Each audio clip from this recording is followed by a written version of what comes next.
তো ভাইয়া আমার প্রশ্ন হইতেছে যে হোলি হয় কেন? এক সময় ছিল যখন রাধাকৃষ্ণ হোলি খেলেছিল, তার জন্য ওই রীতি রিবাজটা ফলো করা। মানে এটা কি মানে নির্দিষ্ট কোনো টাইম আছে যে এই সময় বা এই মাসের এই সময়? না, এই মাসের এই সময় না, ওই আমাদের যেমনি বাংলা ক্যালেন্ডার, ও বাংলা ক্যালেন্ডার হিসাবে। তাহলে মানে অন্য সব জায়গায় যেমন উত্তরপ্রদেশ তারা কোনটা ফলো করে? দেখেন, ক্যালেন্ডার হিসাবে সবের আলাদা ক্যালেন্ডার হতে পারে। মানে কি সবাই কি একদিনেই হয় নাকি আলাদা? একদিনে। ইংরাজির জন্য আলাদা হতে পারে, কিন্তু ফলো তো ওইটাই হয়। ফলো ওইটাই হয়। মানে এখন আসামে হইতেছে বাংলাটা ফলো করে, উত্তরপ্রদেশেও কি বাংলাটা ফলো করে নাকি ওদের জন্য? আমার যদি বাংলা হয় আপনার অন্য হতে পারে, কিন্তু ডেট তো সেম। ও ডেট সেম থাকে। তো বিষয়টা হ্যাঁ, তো যা জিজ্ঞেস করলাম তা তো মোটামুটি জানছেনই। আর এখানে বিভিন্ন পার্টি অর্গানাইজ হয় বিভিন্ন জায়গায়, তো বিভিন্ন ওখানে আপনাকে চার্জ দিয়ে ঢুকতে হয়। এটা হইতেছে আপনাদের শিলচরের সবচেয়ে বড় মল নাকি? হ্যাঁ হ্যাঁ, ওইটার নাম কি? গোল্ডিকি মল। গোল্ডিকি মল। গোল্ডিকি মল।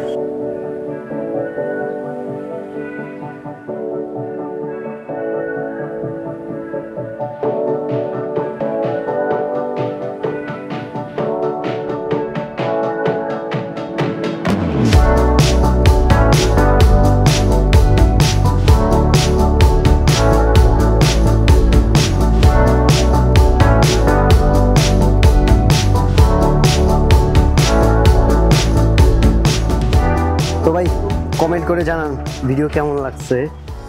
I will try my best.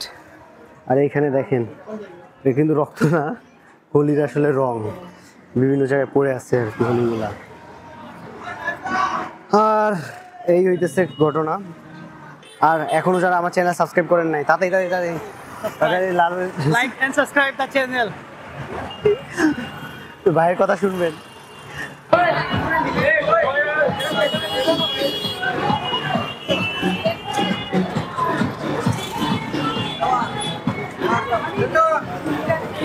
আজকের এমনিতে কারো চেহারা বোঝা যায় না, রং এত বেশি মাখছে যে কে কোনটা তার কারণ চেহারা বোঝা যাচ্ছে না। এরকমের অনুষ্ঠান মেবি সব জায়গায় হয়। আসামের এদিকে ভালো পরিমাণ স্কুটি দেখবেন আপনি। এখন এটা কি শুধু আসামের এদিকেই নাকি পুরো ভারতে আমি জানি না। বাংলাদেশে কিন্তু আপনি স্কুটি দেখবেন না তা না, কিন্তু এত পরিমাণে না যেটা ইন্ডিয়াতে দেখা যায়। বিশেষ করে তারপর আমরা যখন আইজলে গিয়েছিলাম, আপনারা যদি আইজলের ভিডিওগুলো দেখে থাকেন, ওইখানেও কিন্তু প্রচুর পরিমাণে। তো ভিউয়ার্স, আমরা এখানে একটা জায়গায় আসছিলাম, ওই জায়গাটায় আইসা আপনার ভিতরে তো 600 টাকা লাগে যেটা আমি বলছিলাম। তো এইখানে আমি এক আঙ্কেলের সাথে কথা বলছিলাম যে আঙ্কেল মেবি এইখানে ওনার অথবা ম্যানেজার। তো তার কাছ দিয়ে আমি যে পারমিশনটা নিচ্ছি যে এখানে আমি ড্রোন উড়াইতে পারবো কিনা, তো আঙ্কেল আমাকে অনুমতি দিচ্ছে। Uncle thank you so much for your permission.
তো ভিউয়ার্স কমেন্টে জানাইতে পারেন ড্রোন শটটা কেমন লাগলো।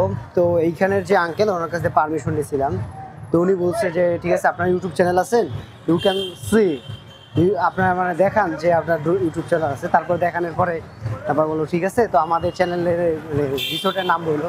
এই রিসোর্টের নাম কি? হ্যাঁ, রিসোর্টের নাম কি? কাসা ক্লাব হোটেল না, কাসা ক্লাব রিসোর্ট না, এটা হলো hotel Casa Club. Hotel Casa Club. Casa Club ওইটা জায়গাটা কোথায়? দেবদূত। দেবদূর। ও এই জায়গাটাই হইতেছে ক্লাব রোড নাম একেবারে। হ্যাঁ, ক্লাব রোড এটা না, ক্লাব রোড অন্য সাইডে, কিন্তু এটা কয় এখানে লেখা ওই যে ক্লাব রোড 1। ক্লাব রোডের আগের নাম আসলে, এখন যেটা কয় দেবদূত পয়েন্ট। দেবদূত পয়েন্ট। হ্যাঁ, দেবদূত পয়েন্ট বা ক্যাপিটাল হয়। ক্যাপিটাল তো ওই সাইডে পয়েন্টে। তো ভিউয়ার্স এখন আমি যাইতেছি হচ্ছে আইএসবিটি। আগামীকালকে যেহেতু এখান থেকে ইম্ফল যাবো, তো ওইখানে গিয়ে দেখবো যে বাসে টিকিট পাওয়া যায় কিনা, অথবা বাস কয়টার দিকে ছাড়ে এখান থেকে ইম্ফলের উদ্দেশ্যে। আর এখান থেকে আইএসবিটি বললামই ভালোই দূর আছে।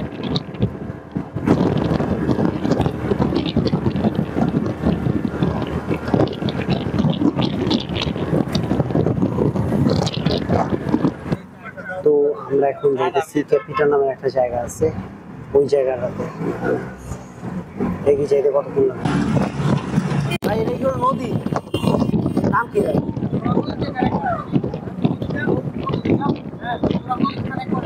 এই বরাক নদী নাকি?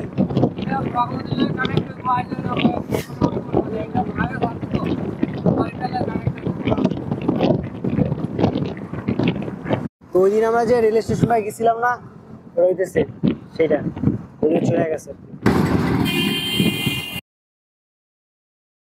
তো ভিউয়ার্স এখন যাইতেছি এখান থেকে আমাদের মামুন ভাইয়ের বাসা দিয়ে এটা ক্যাপিটাল ওইখানে গিয়ে আমরা ওইখানে আমাদের কালকে রাতে বুক করা ছিল একটা সমু, ওই সমুতে করে ইম্ফলের উদ্দেশ্যে রওনা দেবো। পিছনে ব্যাগ দেখছেন, মোটমাট পিছনেরটার ওজন মাপছিলাম ওই সময়, ওজন হইতেছে 16.5 কেজি। তারপর আরো 1 কেজি পানি নিচ্ছি, তার মানে 17.5 কেজি। আর সামনেরটা হইতেছে 4.5 কেজি। ওয়াও, সানসেট হইতেছে, যদিও ক্যামেরায় বোঝা যাইতেছে না। তো এইখান থেকে অটো দিয়ে যাইতে হবে প্রথমে সমু স্ট্যান্ডে, তারপরে ওই দিক দিয়ে দেখি কি করা যায়। তো ভাই এখানে আমার কিছু প্রশ্ন, তো যদি ইম্ফলে যাইতে চাই শিলচর থেকে, তাহলে তার কোথায় যাওয়া লাগবে? ক্যাপিটালে। আর যদি কেউ হাফলং যেতে চায়? হাফলং দেবদূত। দেবদূর। আর আর যদি কেউ কোহিমা যেতে চায় তাহলে? যেতে চাই তখন এখানে হেরি গেল, তোমার ইম্ফল গেল, বা হেরি কি হয় তোমার হাফলং গেল, হাফলং ট্রেনে ডিমাপুর গেল। আগেটা এখান থেকে ইম্ফলের গাড়ি কখন কখন ছাড়ে?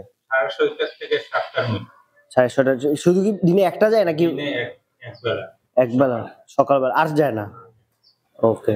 তো এখান দিয়ে কিন্তু আপনার ইম্ফলে শুধুমাত্র একটা বা একবারেই সমু যায় আর কি, আর রাতের বেলা কোনো সমু যায় না। দেন 250 টাকা নেয়। তো এখান থেকে 700 টাকা না, আর 750 টাকা নিই। এখানে চার প্রাইস হলো 10 টাকা করিয়া।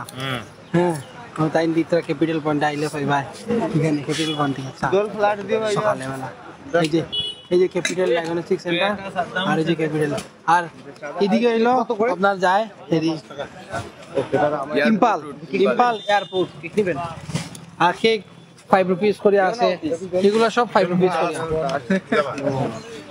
এই আর সকাল সকাল মানছে তারা তো চা বেছেন, প্লাস এরি ধূম্রপান তো চলেই। এটা 5 টাকা। সব 5 আমার বাসা বাংলাদেশ।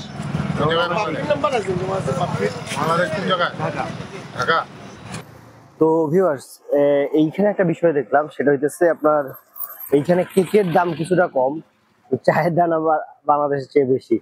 আমি বুঝলাম না, এই আসামে তো প্রচুর চা হয়, তারপরে চা 10 টাকা করে কেন? এখানে 5 টাকা করে লয়, কাপের হিসাব কোয়ান্টিটি আছে।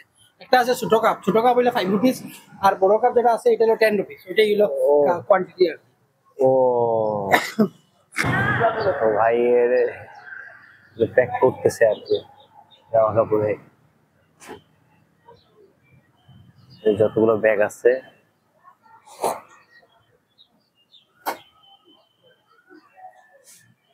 ছাড়বে কয়টার সময়? 7টায়।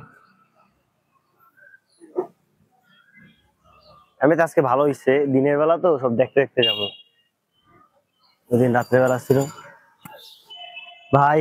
ইম্ফলের রাস্তা ওই দিনের মতো ভালোই খারাপ। তাও আপনার আইজলের রাস্তা তো মোটামুটি ভালোই, আইজলের রাস্তা তো অনেক ভালো। ও আর লাইক শেয়ার সাবস্ক্রাইব করিও আল হাসান কি ইউটিউব চ্যানেলে, তোমরা সাপোর্ট করতে পারবে তোমার বাংলাদেশি ভাইকে। সাবস্ক্রাইব এখন সাবস্ক্রাইব করো, সাবস্ক্রাইব বাটন আছে, তাড়াতাড়ি তাড়াতাড়ি। আর বেল আইকনটা ট্যাপ করিও, যখনই হেরি করব নতুন ভিডিও আপলোড করব তখন তোমরা পাই যাবে এই নোটিফিকেশনটা।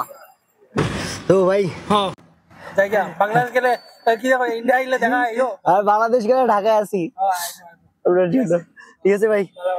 আমি অনেক কষ্ট দিচ্ছি আর আপনি দারুণ, আপনি আমার হসপিটালিটি দেখে। ঠিক আছে, এটা আমি এই যে বলি তো তো বাইরে বাই বলে বাই যাইতেছি। বাই গাইস, দেখা হবে না কোনোদিন ভিডিওতে, চলো টাটা।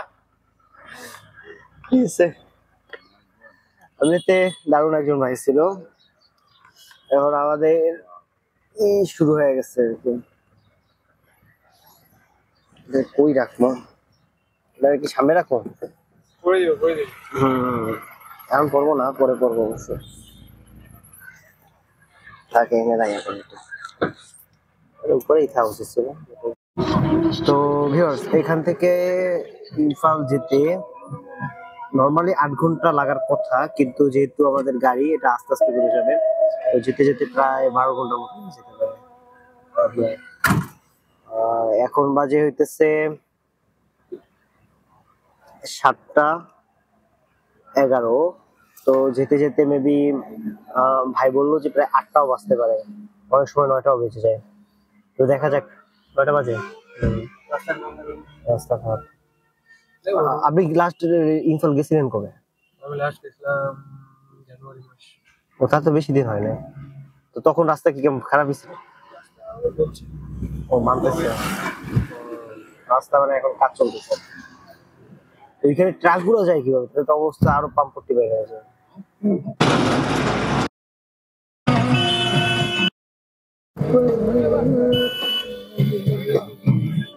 এখানে কোনো একটা ব্রিজ আছে আপনাদের।